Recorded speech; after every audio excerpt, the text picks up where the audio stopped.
Welcome to Allies or Enemies. I'm Jess. And I am Shawn, and this is the fourth part of our top 100 favorite board games of all time. And today we are counting down from 70 to 61. And I just got this new sweater, so I wanted to wear it, but I think it's a little bit warm for it. It is a hot day, but it is a very cool sweater. Thank you. I may be changing it halfway through. We'll see if I make it. But back to games. We've been alternating every video who kicks things off, and I believe it's over to me this time. So I'll be starting with my number 70.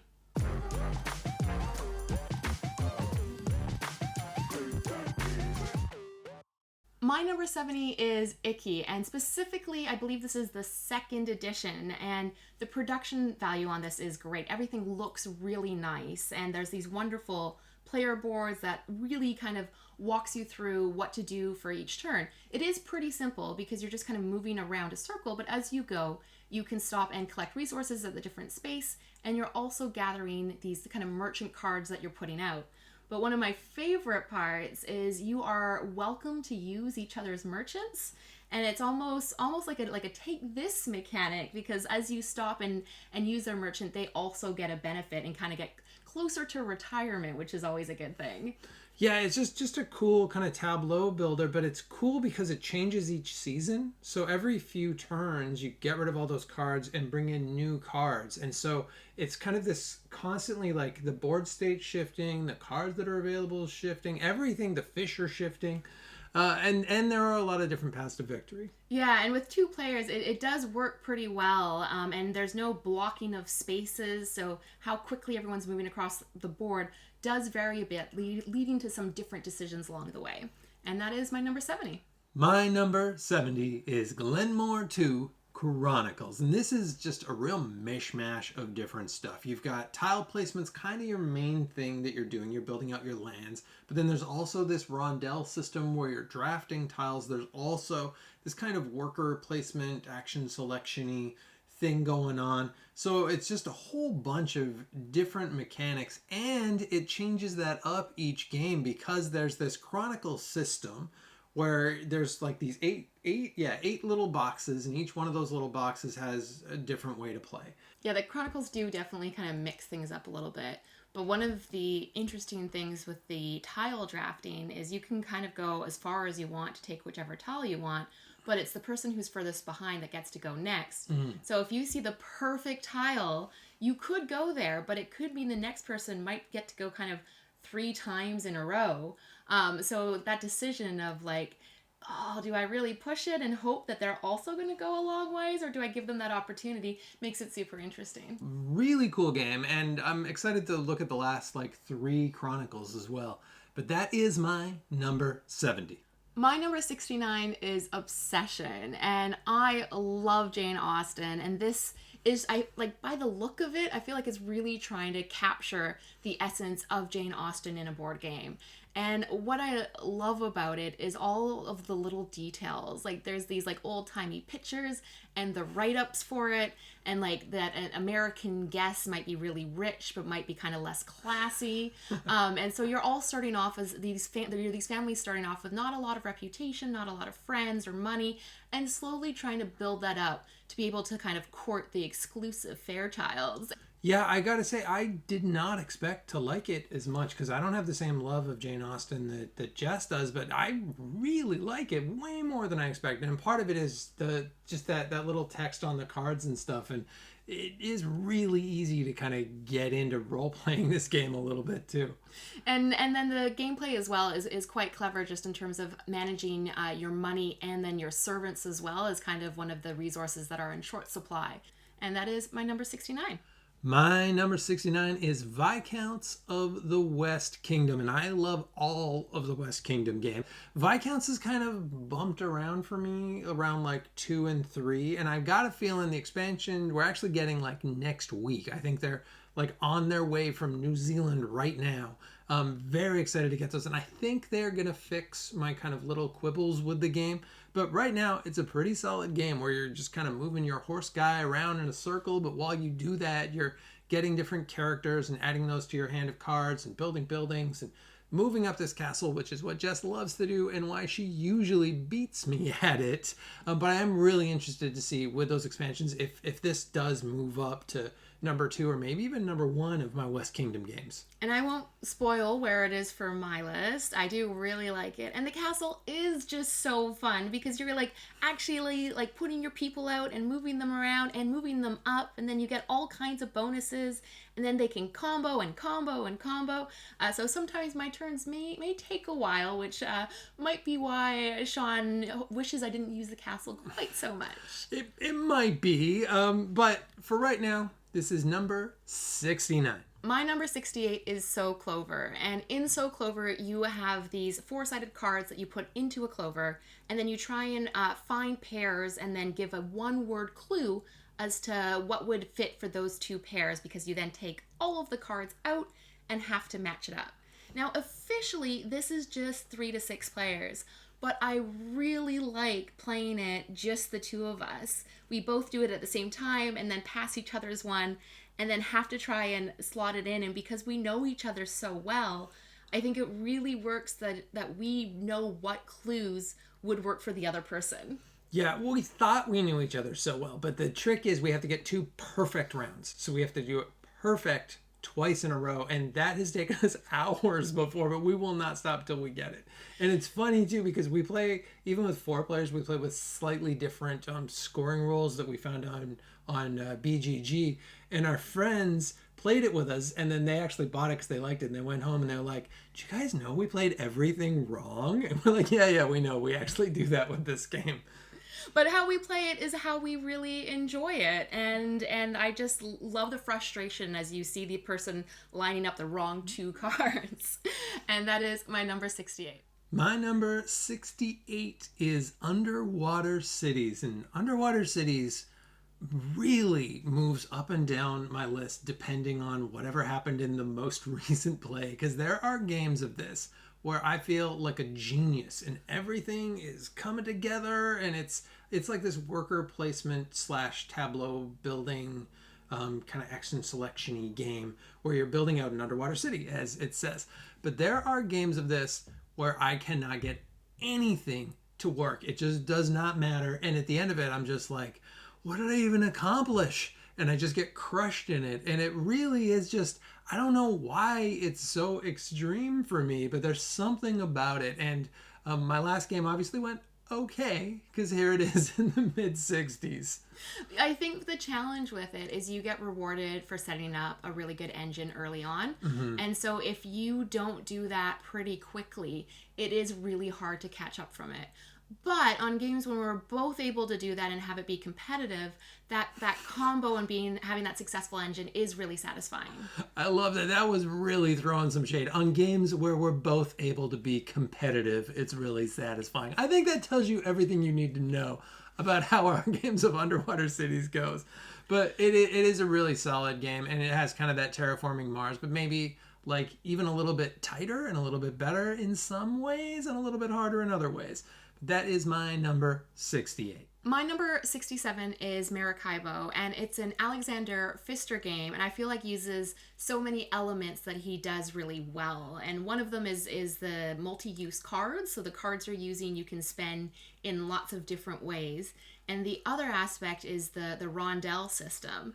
And for this, each round is determined by kind of the quickest player. So you can kind of make lots of stops, little stops if everybody's doing that. But if somebody's pushing the pace and gets to that end, you're going to only have kind of one more turn as well. So I love that element of being in control of the pacing. And Jess, it really pushes that pace. I want to visit everywhere, and she's just like, go, go, go, go, go. And it's cool, too. We just got the expansion. We've barely used it yet, but it does seem like it's going to fix some of those thematic elements in the game as well. But we haven't had a lot of chance. But the thing I love about it, and that we use right away, is the double layer boards. And the double layer boards are a game changer. Yeah, and I am looking forward to playing this more with the expansion and delving more into it. And that is my number 67. My number 67 is Mage Knight. And Mage Knight was pretty low on my list last time. I think like 99 or 100. And what really changed is I played it by myself. And that's not a slam on Jess. It's just I'd always heard that this was a better solo game. And I don't play a lot of solo games, but I gave it a whirl while she was, off visiting family. And it's terrific. And I think it's partly because it is a pretty heavy game. There's a lot of little kind of fiddly rules. It's partly because I think it's just kind of made to explore by yourself and be able to really make those decisions without having someone else have already killed that monster or already raided that dungeon or already grabbed the stuff that you needed from that town.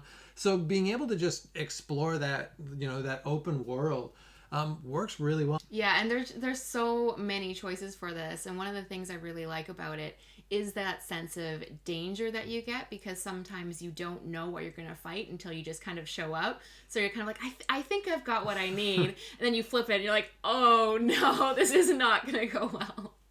It is one though that you got to play almost regularly, because there's a lot of little bits and a lot of kind of almost counterintuitive bits, but it's been around for a while, and there's a reason it's been around for a while at the same time. And that is my number 67. My number 66 is Luna Capital, and Luna Capital is a pretty kind of simple card drafting and tile placement game, and I love anything that you're building something out. And for this, your tiles are representing kind of different parts of your lunar colony, and they all score a little bit differently, but you tend to want to group them together. But it does get a little bit tricky as asteroids and things get in the way, and as each turn, you've got to kind of, it ramps up a little bit, because first you just draft one tile, then two, then three, then four, and then all of a sudden you might have to kind of give up on one clump as you run out of space. And I think the thing that I really like with this is that when you're drafting, you're not just drafting like the card or the tiles. You have to draft them in a group. And there's very often, mostly I think, there's never a perfect group. So you're always getting something that you're and something else that you really want, but then you got to use that thing that you kind of wanted later on as well. And it's nice that it kind of forces you to take an imperfect decision every time. Yeah, and then it does look pretty kind of cool at the end as all the lunar modules are out. And that is my number 66. My number 66 is Unlock, and I'm just lumping the entire series together. And we've played 6 or 7 of the different boxes, I think, and there's 3 different kind of decks in each box. It's an escape room in a box, and it's played with a deck of cards, as well as an app. And I usually don't love apps, but they actually do them quite well. And we don't even have one right now, because we play through these super fast, and we do tend to move them on as soon as we're finished with them, because they are one time only. But obviously we've enjoyed them because we've bought 6 or 7 of them so far, and we're excited to get the new ones because it really just keeps on getting better and better. Yeah, the newest ones that we've played have been some of my favorite ones because of that. It feels like every time they do it, they kind of try something a bit different or a bit new that tends to work for it, and it's cooperative puzzle solving. So I love that. We always you feel so clever if you can kind of figure it out. And one of the newer, because there's 2 newer ones coming out. One of them is really interesting to me because it's based on other board games too. So it's Pandemic, Betrayal, Ticket to Ride. Yeah.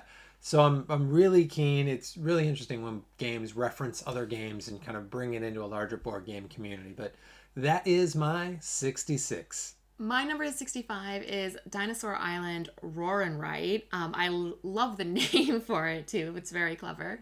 And it really does a great job of capturing the essence of Dinosaur Island, but playing it in kind of a really kind of quick way. And the roll and write system works so well.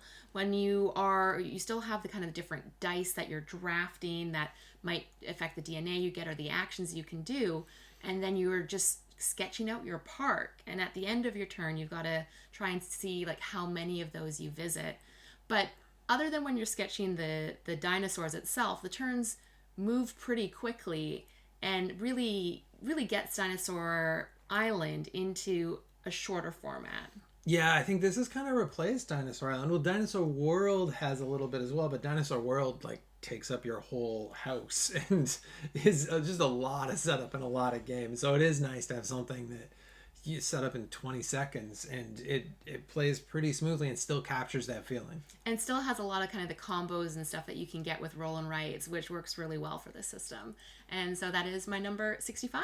My number 65 is Imperial Settlers of the North. And I'm a sucker for anything with asymmetry. And this is a very asymmetrical game. It almost feels like you're playing different games each time you choose one of the different clans, which is terrific. But it is cool that sometimes you're fishing, sometimes you're sailing.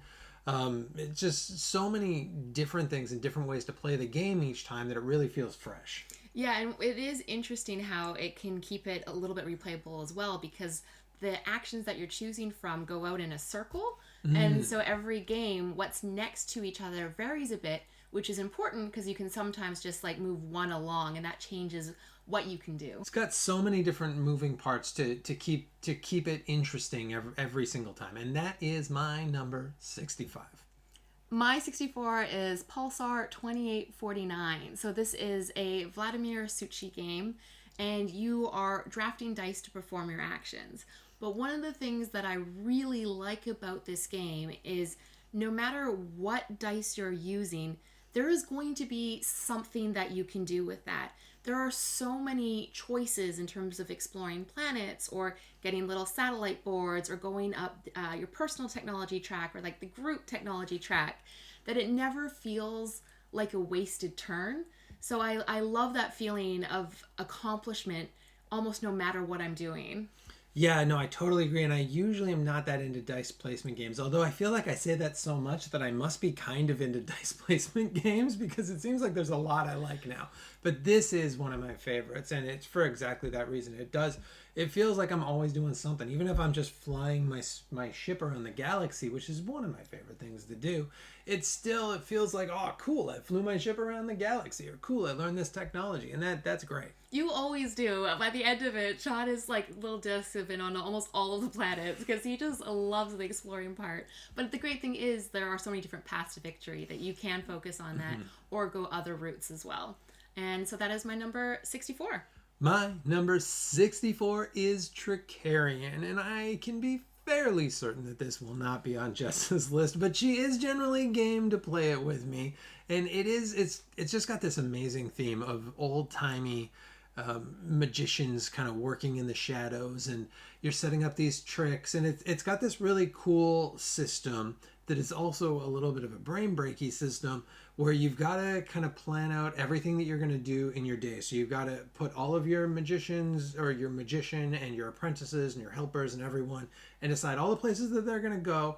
And then you've got this kind of complex system of learning different tricks and finding the materials for those tricks and setting them up and getting out to the theater and getting your apprentice to the theater and all this stuff.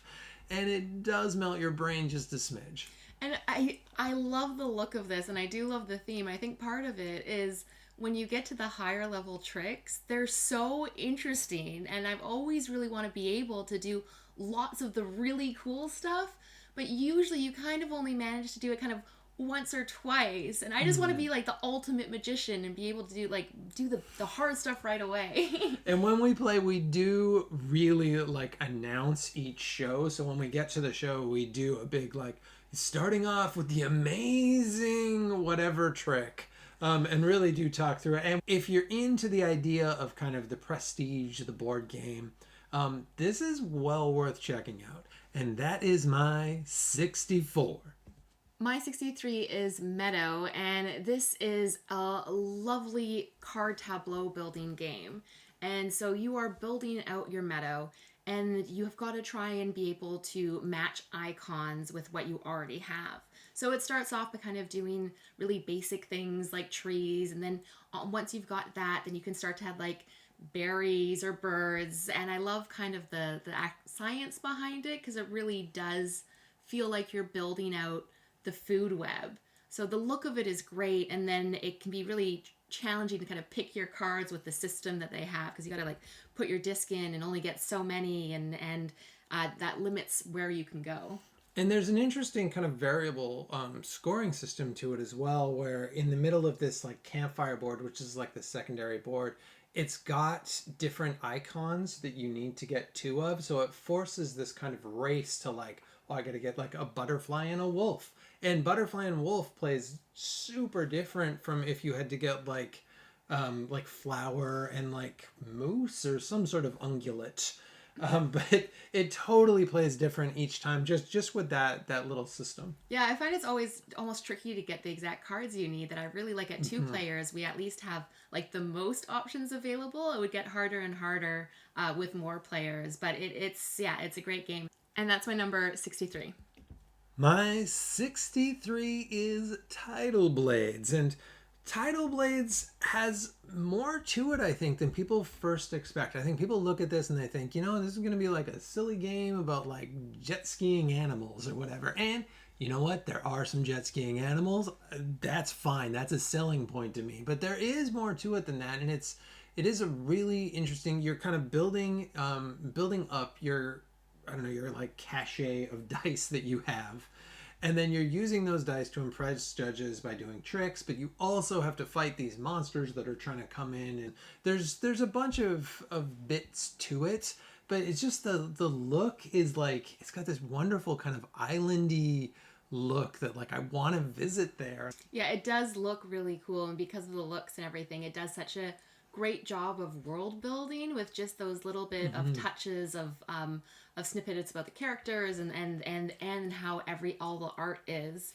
And it always just, I feel like the end always comes so quickly. It's again in one of those games where because you are building that, like building up your dice and getting them stronger and stronger and stronger, all of a sudden like the end has arrived. You're like, oh, hopefully I was good enough.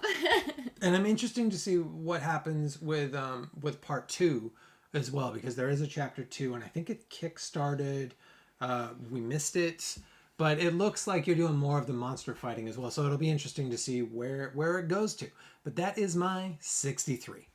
My number 62 is Quilt Express, and it is a Western showdown on a train. All of you are thieves, and you're trying to take as much money and gems as possible without getting shot by each other or caught by the sheriff.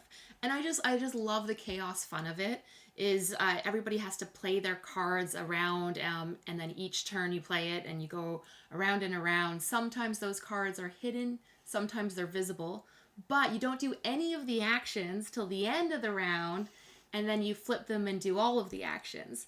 So it always ends up being pure chaos because you never really remember where you are supposed to be. You end up going to try and steal nothing, and it's just good fun. And we've played it for 2 with the slightly modified rules, which works great as well.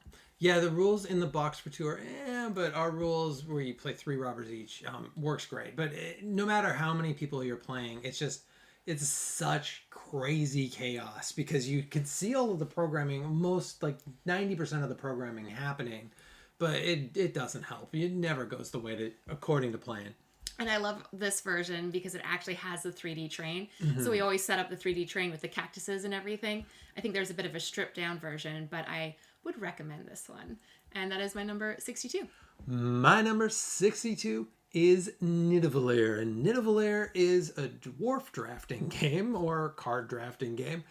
But it's rare to find a card drafting game that works well at 2. And this works exceptionally well at 2. We haven't played with more, but I can't imagine that it feels all that much different, which is pretty impressive, really. And it's cool because all the dwarves score differently, and there's just all of these like neat little kind of moving parts where you don't get bored of it. Yeah, I am interested to try it with more because with 2, the interesting thing is you are definitely keeping an eye on your opponent because for most of the dwarves, they just score more if one person has more of that kind.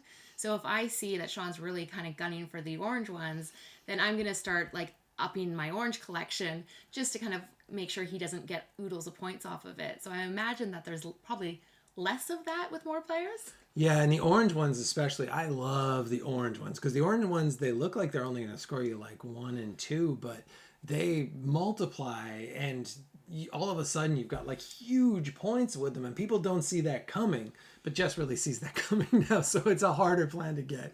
But that is my 62. My number 61 is Honey Buzz, and I'm just such a sucker for really good production and for nature themed games, and this does both of those so well. I mean, it is like fantastic. The honey is nice, big kind of almost like jelly like substances. And then in this you are building out your beehive, and then you get to do the actions once your honeycomb is all the way connected and you perform each of them. So there is some interesting decisions about which tiles you select and when you complete that. And then your goal overall really is to sell your honey to forest creatures. And then the order cards are just adorable.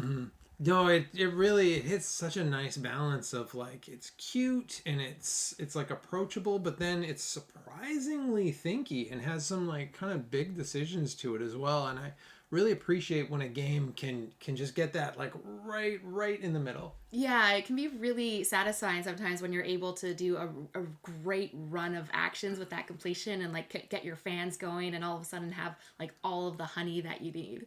And so that is my number 61. My number 61 is Azul, and I'm kind of lumping all of the collection together, but specifically Azul Summer Pavilion, because this one is my number one Azul, and there's a few reasons for that. Number one of the colors looks like custard, and I just find it delicious.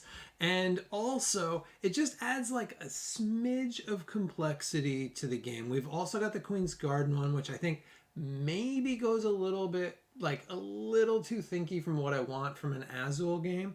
But this one, I think this is the Goldilocks. This one's got it right in the middle, but just a smidge more to it. And I think Summer Pavilion just gets it perfect. Yeah, and like the other Azules as well, it has like the base game. It has the really nice tiles. So there's just something just so satisfying about that clackiness of the tiles, and as you pull them out, and where you put them as well, because these ones all go kind of in this like tower and make such a great noise for it.